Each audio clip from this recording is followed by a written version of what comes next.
Hello बच्चों, एक बार फिर से स्वागत है आपके अपने coaching centre free Navodaya classes बनवार में।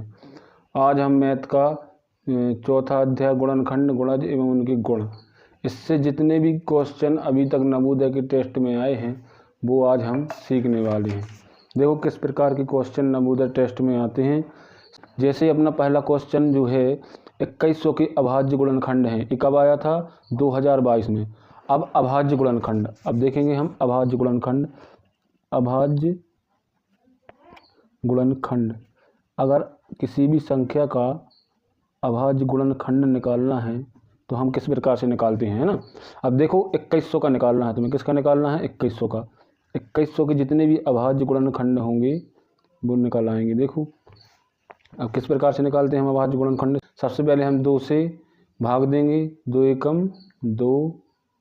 अब यहाँ पर देखो 1 आ गया तो 1 में भाग जाएगा नहीं, तो हम 2 संख्याएं लेंगे। लेकिन अगर तुम एक साथ 2 संख्याएं लोगे तो यहाँ पर क्या रखना पड़ेगा? 0। तो 2 अब हम भाग दे सकते हैं। 2 का भाग देंगे 10 में, 2 पंचे 10, 0 का 0। फिर से 2 से भाग दो, 1 में जाएगा नहीं, 2 पंचे 10, 5 में देंगे 2 दूनी 4, बचेगा 1, हो जाएगा 10, 2 पंचे 10। अब 2 का भाग नहीं जाएगा, अब किससे देंगे हम? 3 से। 3 एकम 3, बचेगा 2, हो जाएगा 22, 30 सात 21, बचेगा 1, हो जाएगा 15, 3 पाँचे 15। अब हम देंगे किससे? 5 से। 5 3 15, बचेगा 2, हो जाएगा 25, 55 25। अब फिर 5 से 5 7 35। अब 5 का जाएगा नहीं, किसका जाएगा? 7 का। 7 एकम 7। क्या क्या आ गया इसके गुणनखंड? देखो 2 गुणित 2 3 5 5 और 7। अब हमें देखना है कि आंसर में कहाँ पर है। 2 2 3 5 5 7 कहाँ पर दिया है? सी नंबर पर। तो इसका राइट आंसर क्या हो जाएगा? सी। इस प्रकार से हम किसी भी संख्या के अभाज्य गुणनखंड निकाल सकते हैं। ये आया था 2022 में, है ना। तो इसका राइट आंसर क्या है? सी। अब क्वेश्चन नंबर जो सेकंड है, ये क्या है? 640 का अभाज्य गुणनखंड है। ये कब आया था?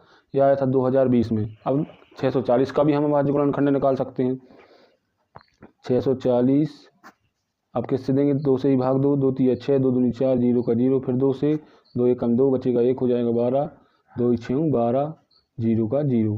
फिर 2 से 2, अब 1 में जाएगा नहीं, 2 संख्याओं में देंगे, हो जाएगा 16, 2 अट्ठे 16, 0 का 0। फिर 2 से 2 चौके 8, 0 का 0। फिर 2 से भाग देंगे, 2 दूनी 4, 0 का 0। फिर 2 से 2, 2 एकम 2, 0 का 0। फिर 2 से भाग देंगे, 2 पंचे 10, फिर किससे? 5 से। 5 एकम 5। अब इसके देखो क्या क्या क्या आ गया गुणनखंड। अभाज्य गुणनखंड आ गए हैं 2 2, कितनी बार है 2? 1 2 3 4 5 6 7, 7 बार 2 है और 1 बार 5 है। अब हमें देखना है कहाँ पर 7 बार 2 है। तो देखो इसमें 2 4 6 बार है, इसमें 2 4 6 और 1 7। तो इसका राइट आंसर क्या हो जाएगा? डी। इसमें 7 बार 2 दिया है और 1 बार क्या दिया है? 5। इस प्रकार से हम गुणनखंड निकाल सकते हैं। अब है अगला क्वेश्चन अपना तीसरा। क्वेश्चन नंबर 3 में लिखा है 9 तथा 7 दोनों का एक उभयनिष्ठ गुणज संख्या ए है। यह संख्या 1200 तथा 1300 के बीच में है। संख्या ए क्या है? अब देखो सबसे पहले हमें क्या करना है। अब सबसे पहले तो तुम्हें पता होना चाहिए गुणज क्या होते हैं। गुणज जो होते हैं गुणज वो कहलाते हैं, जैसे 7 के गुणज हैं जो 7 की पहाड़ी में आए, 7 की टेबल में आए। 7 एकम 7, 7 दूनी 14, 7 3 21, 7 चौके 28, 35 42 49 56 63 70, ये अनंत तक होते हैं ना। अब हम निकालेंगे, ये तो होगा 7, क्या हम निकालेंगे 9 के गुणज। 9 के गुणज क्या क्या होते हैं? 9 18 27 36 45 54 63 72 81 90। अब इसमें देखो उभयनिष्ठ, उभयनिष्ठ का मतलब होता है कि जो 7 की पहाड़ी में भी आए और 9 की पहाड़ी में भी आए। तो देखो ऐसी पहली संख्या क्या है? देखो 63 7 की पहाड़ी में भी है और 63 9 की पहाड़ी में भी है। देखो अब जो 1200 और 1300 के बीच में है वह संख्या किसका गुणज होगी? 63 का। अब जो हमें ए संख्या निकालनी है, मतलब ए, वह 63 का भी गुणज होगी। किसका गुणज होगी? 63 का। अब 63 का गुणा निकालेंगे तो 10 बार में जैसे 10 का गुणा करेंगे इसके साथ तो कितना आएगा 630, और हम 20 का गुणा करें, अगर 63 का गुणा 20 से करें तो कितना आएगा 0 0 6 2 6 12 0 6 1 2। अब देखो कहीं 1260 तो नहीं, हाँ कहाँ पर दिया है बी नंबर पर, तो इसका राइट आंसर क्या हो जाएगा बी। अब अगला क्वेश्चन क्या है, 6 के पहले 4 गुणजों का योग है। अब 4 गुणा 6 के प्रथम 4 गुणज क्या होते हैं, जैसे हमने अभी बताया था, किसी के भी गुणज पूछें आपको कुछ नहीं करना है, पहाड़ा पढ़ देना है। 6 + 12 + 18 + 24, ये है 6 के प्रथम 4 गुणज, इनका योग कितना होगा तो जोड़ दो, 12 और 6 हो जाएगा 18, 18 और 18 36, 36 में 24 जोड़ोगे तो हो जाएगा 60। कितना हो जाएगा 60। तो ऑप्शन में 60 दिया है, कहाँ दिया है डी नंबर पर। अब देखो अगला क्वेश्चन है 6 के प्रथम 5 गुणजों का योग है। अब 5 गुणा 4 तो हमने निकाल लिए थे, इसके बाद क्या आ जाता है 30, तो इसमें +30 और कर दो तो कितना आ जाएगा 90। तो इसका राइट आंसर क्या हो जाएगा ए। अब ये कब आया था 2015 में आया था। अब 6वां क्वेश्चन है 6 के प्रथम 5 गुणजों के योग से आने वाली संख्या की दहाई तथा इकाई के स्थानों पर आए अंकों का अंतर है। जैसे कि अभी हमने निकाली थी 6 के 5 गुणज, क्या है इनका टोटल कितना आया था 90। अब इसका इकाई का अंक क्या है 0, इकाई का अंक है 0 और दहाई का अंक है 9। अब इनका अंतर तो 0 और 9 का अंतर कितना है 9, तो इसका राइट आंसर क्या हो जाएगा डी, है ना। ये आया था 2015 में। अब देखेंगे क्वेश्चन नंबर 7, 13 के प्रथम 7 गुणजों का योग किसके निकटतम है। अब हमें निकालना है 13 के प्रथम 7 गुणज। अब देखो क्या क्या होते हैं, 13 दूनी 26, 13 × 39, 13 × 4 52, 13 × 5 65, 13 × 6 78, 13 × 7 91। ये हो गए 13 के प्रथम 7 गुणज।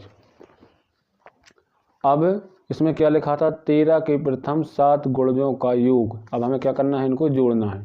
सबसे पहले इकाई के अंकों को जोड़ेंगे, 8 और 1 9, 9 और 5 14, 14 और 2 16, 16 और 9 25, 25 और 6 31 और 3 34, 34 की 4 हासिल में आई 3, 9 और 3 12 और 7 19 और 6 25 और 5 30, 33 और 2 35 और 1 36, आ जाएगा 364।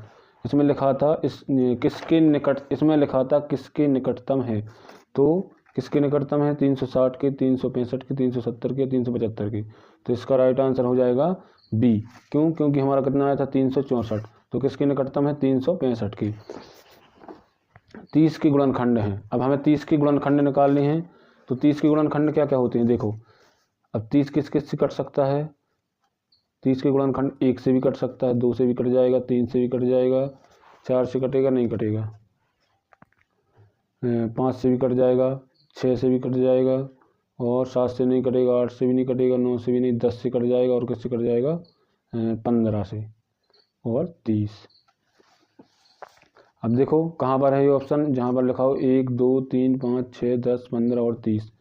अब 1 2 3 नहीं, ये नहीं है, 1 2 3 5 6 10 15 30, ये है इसका राइट आंसर डी। ध्यान से समझना है क्वेश्चन नंबर 9। एक संख्या 50 से कम है और 7 की गुणज है, कुल 3 अभाज्य गुणनखंड हैं, वह संख्या क्या है। अब देखो सबसे पहले तो हमें पता है कि 7 की गुणज जो 50 से कम है क्या क्या है, देखो 7 14 21 28 35 42 और 49, ये 7 के क्या हैं गुणज हैं, और क्या है 50 से कम है। अब तीसरी शर्त क्या है, कुल 3 अभाज्य गुणनखंड हैं। अब 7 के, जैसे 7 के अभाज्य गुणनखंड निकालें तो क्या क्या है, 7 एकम 7, इसके तो 3 नहीं हैं।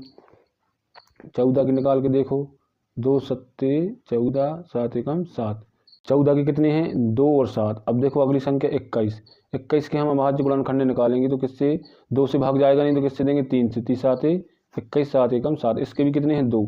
अब अगली संख्या है 28, 28 में किसका 2 का जाएगा, 2 एकम 2, 2 चौके 8, फिर किससे देंगे, फिर 2 से ही, 2 सत्ते 14, अब किससे देंगे 7 एकम 7, इसके भी कितने हैं 2 ही हैं, 7 है और 2 है। अब अगला क्या है 35, 35 के देखेंगे हम, किसका जाएगा 5 का जाएगा, कितनी बार 7 बार, फिर 7 एकम 7, इसके भी 2 हैं। अगली संख्या अपनी 42, अब इसके देखेंगे, अब 2 से 2, 2 दूनी 4 बचेगा 1, फिर किससे देंगे 3 से 3 7 21, फिर किससे देंगे 7 से 7 एकम 7, तो वह संख्या क्या है 42। इसके कितने हैं, एक तो 2 है, एक 3 है और एक क्या है 7। हमें 3 अभाज्य गुणनखंड चाहिए थे जो किसके हैं 42 की, तो इसका राइट आंसर हो जाएगा 42। ये आया था 2010 में। अब अगला क्वेश्चन है क्वेश्चन नंबर 10, 12 तथा 15 की सर्वनिष्ठ गुणनखंड हैं। अब देखो, अब सबसे पहले तो तुम्हें 12 और 15 के गुणनखंड पता होने चाहिए क्या क्या होते हैं। तो 12 के गुणनखंड क्या होते हैं, 1, 2 का भी भाग चला जाता है 12 में, 3 का भी चला जाता है, 4 का भी चला जाता है और 6 का भी चला जाता, 7 का जाता नहीं जाता, किसका जाएगा फिर 12 का ही। अब हम निकालेंगे 15 का, 15 का गुणनखंड, 15 के गुणनखंड क्या क्या होते, 1, 2 का जाएगा नहीं, 3 का चला जाएगा, 5 का चला जाएगा और किसका जाएगा, और किसी का भी नहीं जाएगा, है ना। तो अब देखो सार्वनिष्ठ जो 12 की पहाड़े 12 की गुणनखंड में भी हो और 15 के में भी हो, तो क्या क्या है 1 है और क्या है 3 है। तो इसका राइट आंसर क्या हो जाएगा, 1 और 3 कहाँ लिखा है, डी नंबर पर। तो 10वीं का राइट आंसर क्या हो जाएगा, डी। आज के लिए इतना ही, बाकी नेक्स्ट वीडियो में।